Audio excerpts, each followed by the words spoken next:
Hi guys, welcome to our vlog, and this is vlog number 3, which is entitled Youth Speak. And I'm with my partner, Francia Miguel. So today we will be discussing about certain topics that Ma'am Ira gave us, which is hunger for perfection and hunger for validation.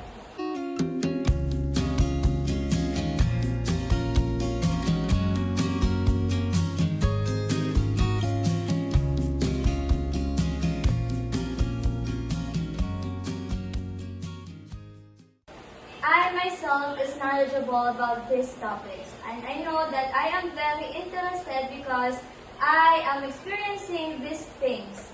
So how about you? Do you have any idea on what hunger for perfection is?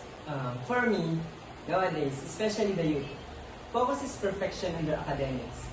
Based on my observation, students want to aim a good perfect score in every quiz and in every exam, to have a good grade and to make their parents proud. So first, I have a question for you. Isn't it ironic how people aim for something that doesn't even exist? And on your own opinion, do you think perfection exists in every different way and things? I don't really think that perfection exists. We all know that nobody is perfect. Am I right? Yes, you are. It can be also applied on things, just like Stephen Hawking said. One basic rule of the universe is that nothing is perfect. In the other words, perfection doesn't even exist. That's my opinion. I do also agree on what you said earlier, wherein students nowadays crave for perfection in their academics. And I think aside from that, people can see perfection in different things.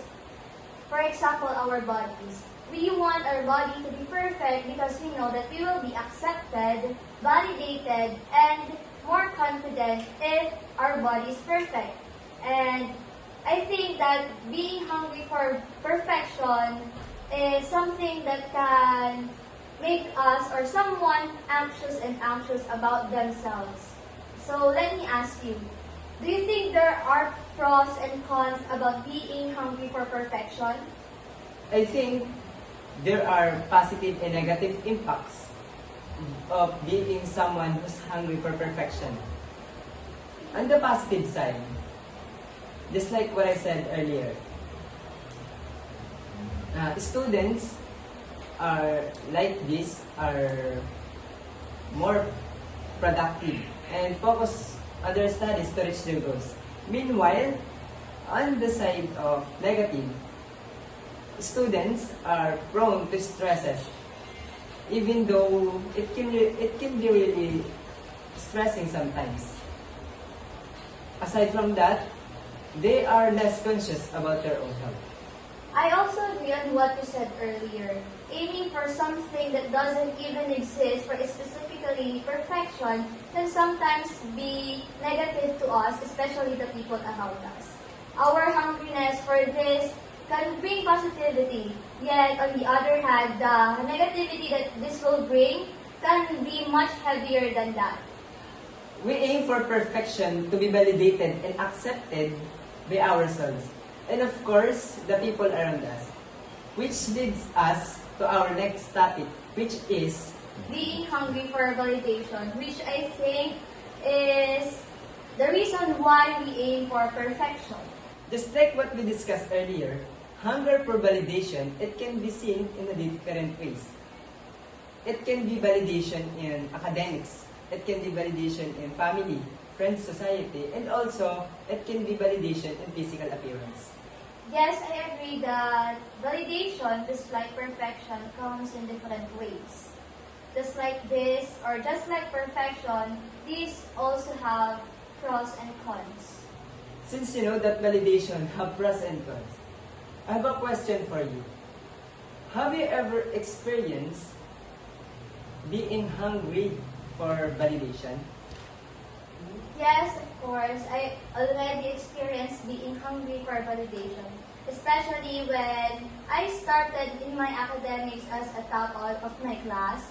I always aim for perfection, just like what our topic earlier, to be validated. Not only myself, but also to have a validation from my parents, my family, my friends, and others. So how about you? Have you experienced being hungry for validation just like what I experienced? Just like you, I've also experienced being hungry for validation, especially in academics. Maybe it's because of the expectation that I have in myself. And of course, the expectation of the people around me. That's why I aim for perfection because it will be satisfy and validate me and my family. So let's discuss about its effect. What do you think are the positive effects or the pros of being hungry for validation? For me, the satisfaction you feel is positive effect of this. You will feel relaxed and you have a feeling that it's so great to sleep. Am I right? Yes, you're right, and that's true.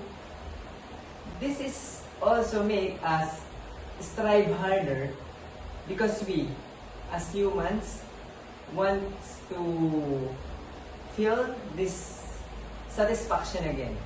If there are positive effect, there are also negative effect.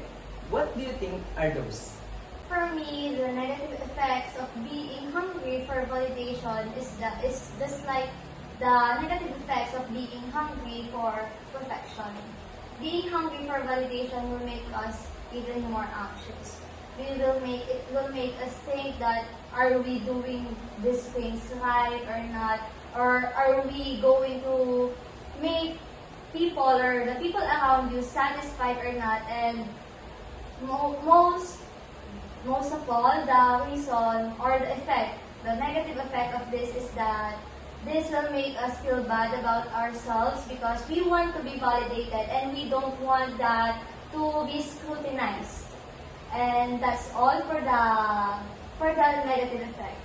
Validation and perfection are two similar words. Just like in a story, validation is what we feel, or validation is a sequel of perfection. Just like what we said earlier, we humans tend to aim for perfection to be accepted, confident, and of course, validated. And that's all. Thank you. And I hope you learned something from us, and we're gonna say goodbye na. And Bye-bye. bye-bye. Okay. Your ex-friend's sister that someone wanted to Okay, pwede. kissed her. Turns out it was the guy you hooked up with ages ago.